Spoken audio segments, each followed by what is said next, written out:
Hello Scorpio, Sun, Moon, Rising and Venus signs. Kamusta kayo? Sana po ay nasa mabuti kayong kalagayan. Welcome back po sa Star Tarot. Kung bago kayo dito, welcome din kayo. Thank you for your support. I truly appreciate it. God bless you all, Scorpio. Pauna mensahe po ninyo ay courage. Ayan, live your life fearlessly with courage, strength, and determination.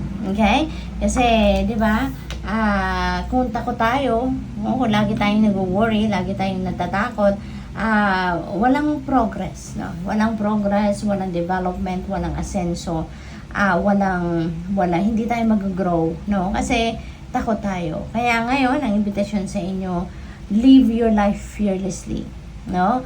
Huwag kayong matakot. Buhayin ninyo yung inyong courage, yung inyong strength and determination, at malayo ang mararating ninyo. Magtatagumpay kayo, makakamit ninyo ano mga dreams ninyo, ano yung mga goals ninyo, mararating ninyo yan. Okay? So, what else? We have fruition. Napakaganda. Sabi dito, rest assured, your dreams and visions will come to fruition. Ayan. So, napakaganda ng promise sa inyo ng Divine Universe. Kung ano yung mga pangarap ninyo, ano yung mga visions ninyo, matutupad yan. No? Matutupad. Kaya, continue to work on them. Continue to persevere, magsipag kayo, magtiyaga kayo, at one day, no, when the divine timing comes, no, talagang mangyayari yan. Okay, it will come to fruition. All right. We have release anything that keeps you from your path of authenticity. Okay, anything that doesn't serve your highest good, it's time for you to release them.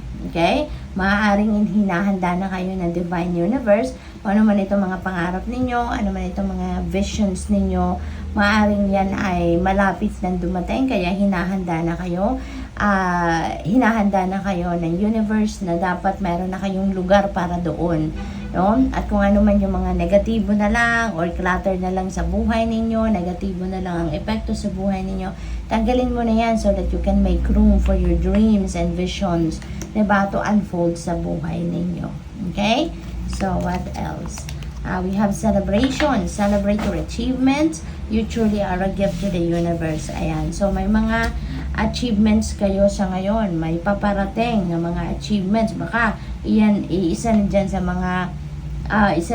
mga pangarap ninyo or sa mga ini-envision ninyo, diba? Baka isa na yan yung isa-celebrate ninyo. Kaya napakaganda, exciting yung mga pangyayari na maaaring dumating sa buhay ninyo sa ngayon, no?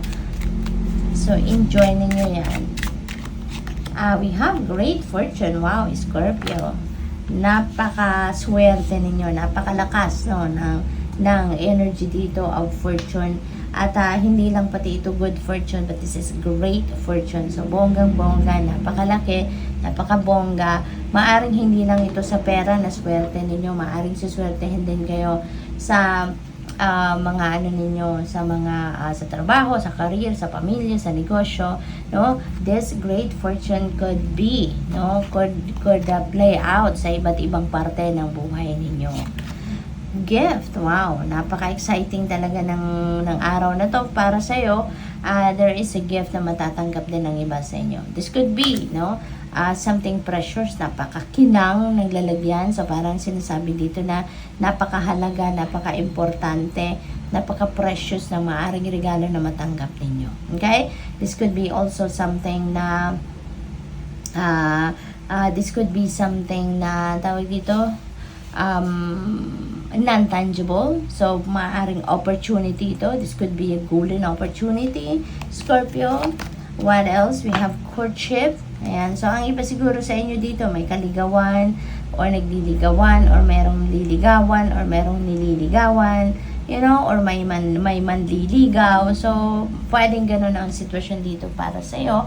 And maybe ang iba sa inyo siguro, love life muna ngayon ang focus, no? Maybe you are going to you are giving more time dito sa inyong love life, no, for some of you lang.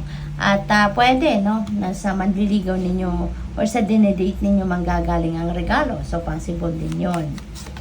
We have lovers. Ayan. So, love life talaga, no? Baka siswertehin na kayo ngayon sa love life. siswertehin na kayo ngayon sa mapapangasawa ninyo, sa jowa ninyo, or sa magiging jowa ninyo. So, possible na ganon. Ano? Baka meron na ditong kasalan, baka mauuwi na yung dating na to or ligawan na to sa isang kasalan. So, possible na ganon ang ganap. Maari, no, na yung love interest ninyo is a mature woman. Baka siya to, diba?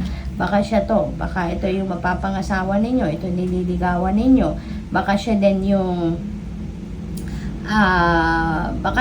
magiging daan, no? Kung hindi man ito yung love interest ninyo, baka siya magiging daan para sa isang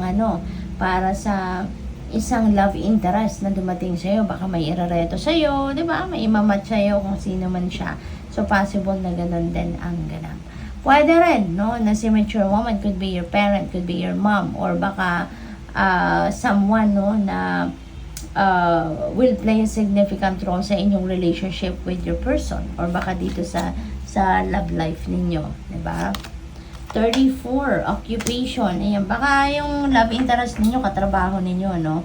Or baka yung mapapangasawa ninyo, or nililigawan ninyo, dinidate ninyo, baka katrabaho ninyo. Or baka kung kunyari, nagtitingin-tingin pa lang kayo, may prospect pa lang kayo, baka yan ay kasamahan talaga ninyo sa trabaho. Possible din, no? Na meron siguro kayong opportunity sa trabaho, no? Or baka magkakaroon kayo ng opportunity for work, for promotion sa trabaho sa ngayon. At baka si mature woman ay, baka siya yung iyong boss. Baka siya yung iyong manager.